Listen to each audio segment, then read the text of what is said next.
पाकिस्तान का चीन से J-35 स्टेल्थ के J-500 अवकस तैयारी और HQ-19 मिसाइल निज़ाम की खरीदारी का फैसला। J-35 स्टेल्थ तैयारे दुश्मन के फजाई इलाकों में घुसने की सलाहियत रखते हैं। ब्लूमबर्ग की रिपोर्ट के मुताबिक डील से चीनी दिफाई कंपनियों के शेयर्स में जबरदस्त इजाफा। शिनयांग एयरक्राफ्ट के शेयर्स की कीमत बढ़ गई।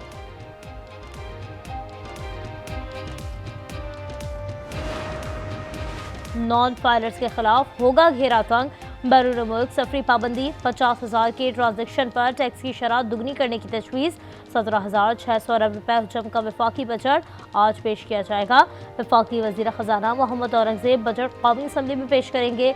दिफाई अखराजात, तनख्वाह और पेंशन में इजाफा होगा। वज़ीर ख़जाना बास क़वानीन में तरमीम का बिल भी ऐवान में पेश करेंगे।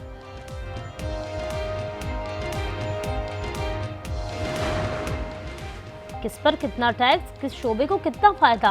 IMF दबाव पर ज़रिए आमदन को टैक्स नेट में लाने की तैयारी। शेयर्स और प्रॉपर्टी में कैपिटल गेन टैक्स की शरह में इजाफा मुतवक्के। खाद, कीड़े मार, अद्वियात पर मजीद टैक्स लगेगा। बेकरी मसनूआत मजीद महंगी होंगी। डिजिटल प्लेटफॉर्म भी टैक्स की जद में आएंगे। छोटी गाड़ियों पर सेल्स टैक्स में इजाफे की तजवीज़ भी मुस्तरद। टैक्स की शरह 12.5% बरकरार रहेगी। जंग किसी मसले का हल नहीं है। पाकिस्तान जिम्मेदार रियासत है, सिर्फ अमन चाहते हैं। बिलावल भुट्टो की लंदन में मीडिया से गुफ्तगू। कहा बातचीत से मसाइल के हल के ख्वाह हैं। बरतानवी थिंक टैंक से खिताब में बोले पानी की बंदिश की धमकी जंग के मुतरादिफ है। गैर मुल्की टीवी चैनल को इंटरव्यू में कहा पानी के मसले पर कोई समझौता नहीं हो सकता।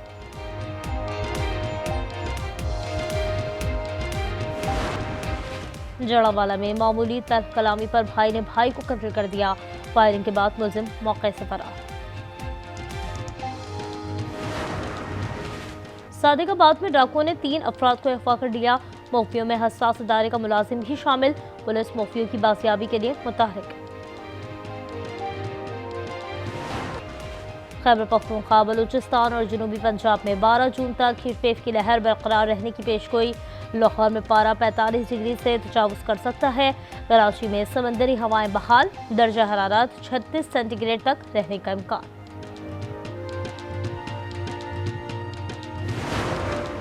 गाज़ा जाने वाले फ्रीडम फ्लोटेला ने इसराइली दहशतगर्दी को एक बार फिर आया कर दिया। ज़ेर हिरासत माहौलियाती कारकुन ग्रेटा थुनबर्ग की तस्वीर जारी। नेतन्याहू इंतजामिया ने गिरफ्तार इमदादी कारकुनों पर मुकदमा चलाने का इंदिया दे दिया।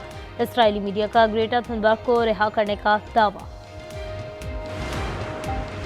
नोबेल इनाम याफ्ता मलाला यूसुफजई का फ्रीडम फ्लोटेला की इमदादी कारकुनान की फौरी रिहाई का मुतालबा। कहा गजा में दिन को बच्चों को भूखा रखना और रात को उन पर बमबारी करना इसराइल का दोहरा जुल्म है। रज़ाकारों की गिरफ्तारी बुज़दिली है। गजा की इमदाद रोकना बैनुल अक़वामी क़वानीन की खिलाफ वर्जी है। इमदाद की बहाली और फौरी जंगबंदी का मुतालबा। इसराइल ने दरिंदगी की तमाम हदें पार कर ली। खुराक के हसूल के लिए जमा फ़लस्तीनियों पर फायरिंग करके 14 फ़लस्तीनियों को शहीद कर दिया। 24 घंटों में 60 शहादतें, 400 ज़ख्मी हो गए। हिलाल अहमर का गजा में अस्पतालों को तहफ़्फ़ुज़ फराहम करने का मुतालबा। और अमेरिका में सदर ट्रंप की इमिग्रेशन पॉलिसियों के खिलाफ चौथे रोज़ भी मुजाहरे। एहतजाज का सिलसिला कैलिफोर्निया से न्यूयॉर्क तक पहुंच गया। लॉस एंजलिस में पुरतशद्दुद मुजाहिरों के बाद 200 से ज़ायद मुजाहिरीन गिरफ्तार। सदर ट्रंप ने नेशनल गार्ड्स की तादाद बढ़ाने का इंदिया दे दिया। गवर्नर कैलिफोर्निया का ट्रंप इंतजामिया के खिलाफ मुकदमा दायर करने का ऐलान।